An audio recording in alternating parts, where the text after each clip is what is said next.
لله رب العالمين حمد الشاكرين أفضل الصلاة وأكمل السلام على سيد المرسلين أكرم الأولين والآخرين خاتم النبيين قائد الغر المحجلين نبي الحرمين إمام القبلتين سيد الكونين وسيلتنا في الدارين صاحب قاب قوسين المزين بكل زين المنزه من كل عيب وشين جد الحسن والحسين نبي الأنبياء عظيم الرجا عميم الجود والعطاء ماحي الذنوب والخطا شفيعنا يوم الجزاء در الله المكنون سر الله المخزون عالم ما كان وما يكون عالم ما كان وما يكون عالم ما كان وما يكون نور الأفئدة والعيون سرور القلب المحزون سيدنا ونبينا وشفيعنا وحبيبنا وحبيب ربنا وطبيبنا وطبيب قلوبنا وشفائنا وشفاء صدورنا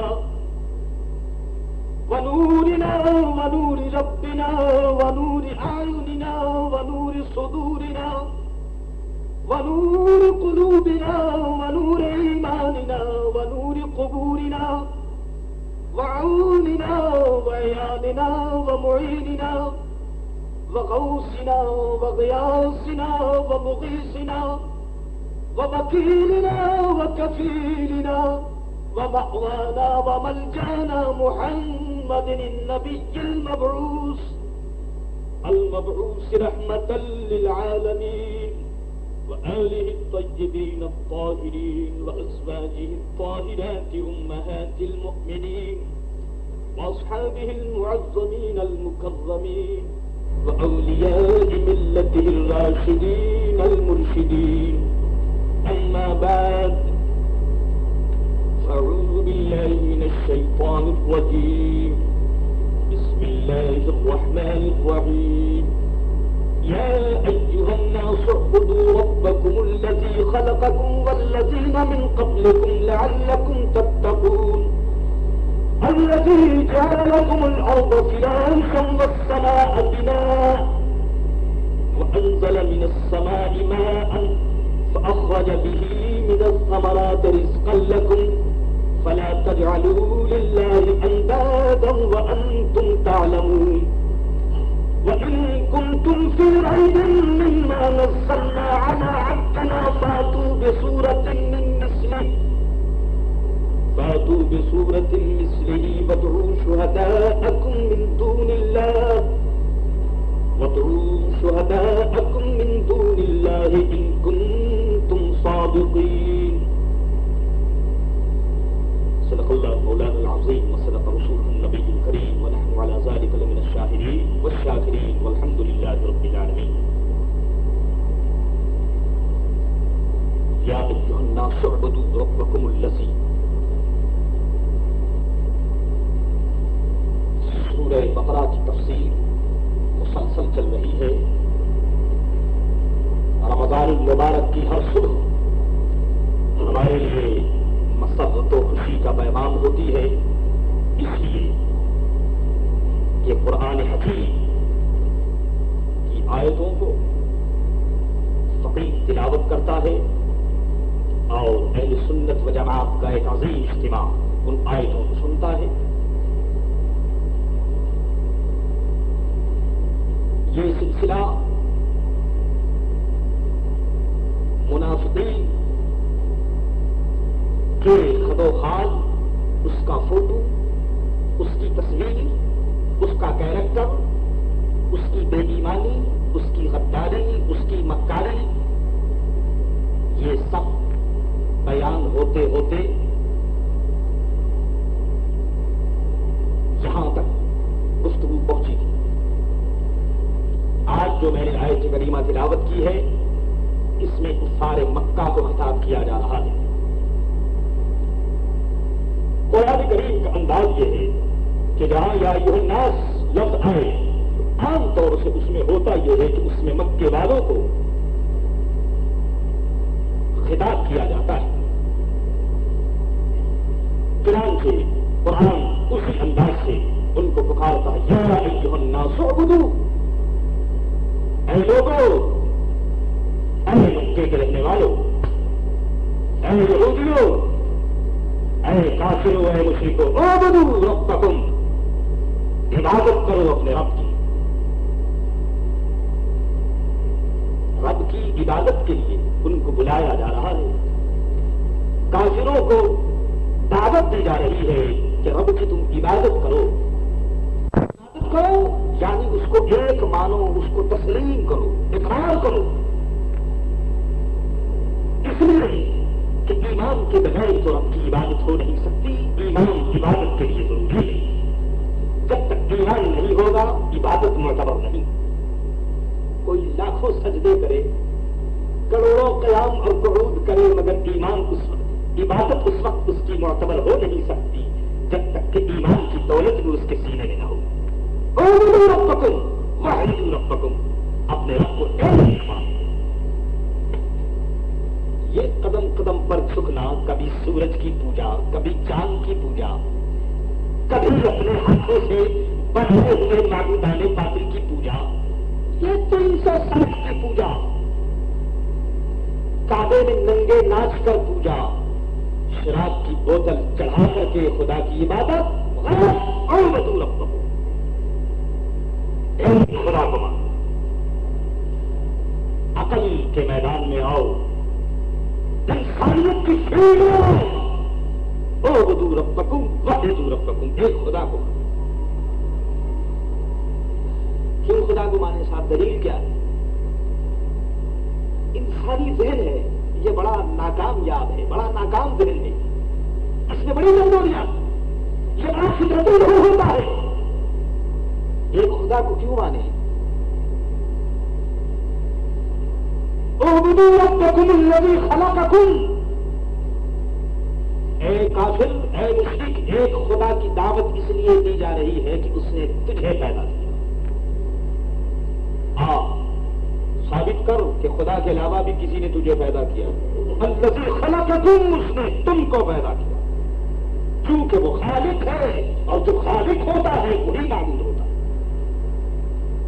اور خالق ہے وہی معبود ہے، اسی کی عبادت کرتے ہیں، اسی کو ہم پوجتے ہیں، اسی کے سامنے سر کو جھکاتے ہیں، اسی کو سجدہ کرتے ہیں، وہی ہمارا معبود ہے، وہی ہمارا خالق ہے۔ دیکھا ہمارا عقیدہ کتنا صاف ہے، کتنا واضح عقیدہ ہے مسلمانوں کا۔ یہ وہ عقیدہ ہے کہ میرے دوستو سنگ عقیدہ یہ بالکل صاف ہے، اس عقیدے پر کوئی تھپا نہیں، کوئی ٹرک یا کوئی لنک یا کوئی ایسی چیز نہیں کہ جس کے متعلق کوئی کہہ دے کہ اس عقیدے میں یہ خرابی ہے۔ ایک خدا کو مانو، الذی خلقکم، جس نے تمہیں پیدا کیا، والذین من قبلکم، اور اے انسانوں تمہیں ہی نہیں بلکہ تمہارے باپ دادا کو بھی رب نے پیدا کیا۔ بتاؤ حضرت آدم علیہ الصلوۃ والسلام کو کس نے پیدا کیا؟ آدم علیہ الصلوۃ والسلام کا پتلا کس نے بنایا؟ اور اے دنیا کے مذہب والوں، تم بھی یہ کہتے ہو کہ انسانیت کا جو سلسلہ ہے یہ چلتے چلتے چلتے چلتے چلتے آدم کے اوپر ختم ہو جاتا ہے جا کر کے۔ تو ایڈم کہو، آدم کہو، بہرحال جو کچھ بھی کہو، بہرحال تم بھی مانتے ہو کہ رب کریم نے سب سے پہلے اپنی قدرت کا ساختار حضرت آدم علیہ الصلوۃ والسلام کو بنایا۔ تو رب فرماتا ہے کہ اے انسانوں، اے مکے کے کافروں، رب نے تمہیں بھی پیدا کیا اور تمہارے باپ دادا کو بھی پیدا کیا۔ ظالموں، کچھ تو رب کا احسان مانو۔ ارے تمہارے باپ دادا نہ ہوتے تو تم کہاں سے آ جاتے؟ تمہارے باپ دادا کو بھی رب نے پیدا کیا اور تمہیں بھی رب نے پیدا کیا، اس لیے تم اس کو وحدہ لا شریک اور خدا واحد قدوس مانو، تم اس کی توحید پر ایمان لے آؤ۔ معلوم ہوا کہ باپ دادا پر اگر کوئی احسان کرے گا تو وہ بھی اپنے سر پر احسان ہوگا۔ کوئی اپنے باپ دادا پر کوئی احسان کرے تو جو لائق لڑکا ہوتا ہے نا وہ کہتا ہے کہ یہ وہ شخص ہے کہ جس نے میرے باپ پر احسان کیا اور میرے دادا پر احسان کیا۔ الحمدللہ رب العالمین، ہم لوگ بھی اللہ کے رسول حضرت محمد مصطفیٰ صلی اللہ تعالیٰ علیہ وسلم کے دامن کو اپنے ہاتھوں میں لے کر اور دونوں جہان کے خالق سے عرض کرتے ہیں کہ اے بابو، اے خالق حقیقی، اے مالک حقیقی، الہ العالمین تیرا بڑا احسان ہے کہ تو نے اپنے محبوب حضرت محمد مصطفیٰ صلی اللہ تعالیٰ علیہ وسلم کالی کالی کملی والے کا دامن تو نے ہمارے ہاتھوں میں دے دیا۔ اے الہ العالمین، ہو سکتا تھا کہ ہم جانور ہی پیدا ہوتے، کیا ضروری ہے کہ انسان پیدا ہوتے، اور تیرا بڑا کرم ہے کہ تو نے انسان پیدا کیا اور پھر انسانوں میں تو نے حضرت موسیٰ علیہ السلام کی امت میں تو نے پیدا نہ فرمایا۔ تیرا بڑا کرم ہے تو نے حضرت عیسیٰ علیہ السلام کی امت میں نہ پیدا فرمایا۔ تیرا بڑا کرم ہے اے الہ العالمین، تیرا جو احسان عظیم ہے ہم اس کا اعتراف کرتے ہیں اور شکریہ ادا کر نہیں سکتے اے الہ العالمین کہ تو نے اپنے محبوب کا دامن ہمارے ہاتھوں میں دے دیا۔ اے الہ العالمین، ہم تیرا بڑا شکر ادا کرتے ہیں۔ جو امتی ہوتا ہے نا وہ ایسی باتیں کرتا ہے۔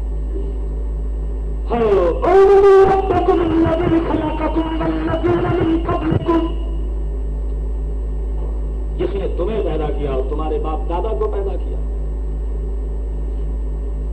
لعلکم تتقون، شاید کہ تمہیں پرہیزگاری ملے، شاید کہ تم پرہیزگار ہو جاؤ، امید کہ تم پرہیزگار ہو جاؤ۔ معلوم ہوا کہ عبادت یہ خود پرہیزگاری نہیں۔ سنیے، عبادت خود پرہیزگاری نہیں، یعنی یہ کوئی نہیں کہہ سکتا کہ ہم نے 5 وقت نماز پڑھ لی لہذا جنت جو ہے میرے لیے کنفرم ہو گئی، یہ کوئی نہیں کہہ سکتا۔ جی علاج ہو گئی خدا کے رہا، ہم نے ضرور کر لی جنت، یہ کوئی نہیں کہہ سکتا۔ میاں صاحب، عبادت جو ہے وہ ذریعہ ہے پرہیزگاری کا، جی وسیلہ ہے پرہیزگاری کا، خود پرہیزگاری نہیں، وسیلہ ہے۔ اللہ تبارک و تعالیٰ اگر قبول کر لے تو اس کا کرم ہے، اگر قبول کر لے تو اس کی مہربانی ہے۔ اور ایمان کی شان بھی یہی ہے، مسلمان اسی کو کہتے ہیں کہ جو خدا کی رحمت سے امید رکھے اور خدا کے عذاب سے ڈرتا ہے۔ امید بھی ہو عذاب بھی ہو، یہ نہ ہو کہ خالی امید ہی ہو کہ صاحب ہمیں تو جنت مل ہی جائے گی، امید بھی ہو خالی خدا کا عذاب نہ ہو، خدا کے عذاب کا خوف نہ ہو، یا یہ کہ خالی خوف ہو اور امید نہ ہو۔ مسلمان وہ ہے کہ جہاں امید بھی ہو اور خوف بھی ہو، اللہ سے ڈرتا بھی رہے اور اللہ کی رحمت سے امید بھی رکھے۔ لعلکم تتقون الذی جعل لکم الارض فراشا، اے کافروں آنکھیں کھول کر دیکھو، خدا نے عقل دی ہے، کچھ سوچو سمجھو کہ معمولی سی چیز پیدا کرنے کے لیے تو تمہیں سائنس کے ایجادات سے، تحقیقات سے مدد لینی پڑتی ہے، اور یہ جو مینوفیکچرز ہوتے ہیں، صنعتیں بنتی ہیں، ان صنعتوں میں تمہیں کیا کیا کرنا پڑتا ہے۔ تو الذی جعل لکم الارض فراشا، جس نے تمام زمین کو تمہارے لیے بچھونا بنا دیا، چاہے تم موریشس میں چلے جاؤ، چاہے تم مدغاسکر میں چلے جاؤ، چاہے تم فرانس میں چلے جاؤ، انگلینڈ میں چلے جاؤ، اس زمین ہی پر جاؤ گے۔ یہ نہیں ہے کہ ہوا کے بیچ میں معلق رہو گے، زمین کو تمہارے لیے بچھونا بنا دیا، اور ہوا میں اڑو گے بھی تو وہ تھوڑی دیر کے لیے ہوگی، آؤ گے پھر زمین ہی پر۔ یہ انسانی نیچر ہے۔ وہ خدا کے جس نے تمہارے لیے زمین کو بچھونا بنایا، اتنا بڑا رب کریم نے اتنا بڑا انعام تم پر کیا کہ تمہارے لیے زمین کو بچھونا بنا دیا ہے۔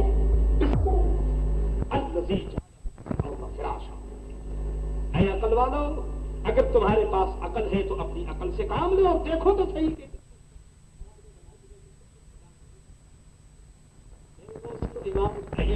کاشف الغمہ سراج الغمہ حضور امام اعظم ابو حنیفہ رحمۃ اللہ تعالی علیہ کے پاس ایک دہریہ ہے۔